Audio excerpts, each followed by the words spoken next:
பாலஸ்தீன்ல ஒவ்வொரு மக்களும் பட்ட கஷ்டம் வலி என்னன்றது இப்ப நம்மளால உணர முடியுது. என்னோட ஹஸ்பண்ட், என்னோட மாமா, என்னோட அண்ணன் சொல்லி எல்லாமே துபாய் அபுதாபி தான் இருக்காங்க. நியூஸே பார்க்காதானா 2 செகண்ட் நியூஸ் பார்த்துட்டு திருப்பிட்டு போறேன். நானு இப்ப காலைல நைட்டு தூக்கத்துல கூட எந்திரிச்சு ஃபர்ஸ்ட் நியூஸ் தான் பாக்குறேன்.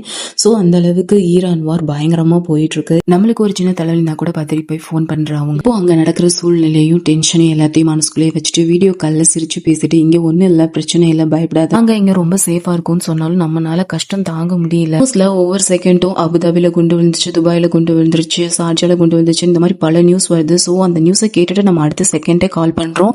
அந்த காலை பிக் பண்ணல அப்படின்னா நம்மளுக்கு மனசுக்குள்ள வரும் பாருங்க ஒரு பயம், நடுக்கும், கை கால்லாம் வீர்த்து போய் ஒரு மாதிரி ஆயிடுது. மாதிரி நிறைய பெண்கள் இருப்பீங்க, அப்பா விட்டு, அண்ணனை விட்டு, தம்பியை விட்டு, கணவரை விட்டுன்னு பிரிஞ்சு போய் நிறைய பெண்கள் இருப்பீங்க. கண்டிப்பா நாடு இயல்பு நிலைக்கு திரும்பும். நம்மளும் அல்லாட்ட எல்லாருக்காகவும் துவா செய்வோம். இந்த வீடியோ பாக்குற ஒவ்வொருத்தவங்களும் உங்களோட துவால எங்களையும் சேர்த்துக்கங்க. கண்டிப்பா நாடு இயல்பு நிலைக்கு திரும்பணும்னு சொல்லி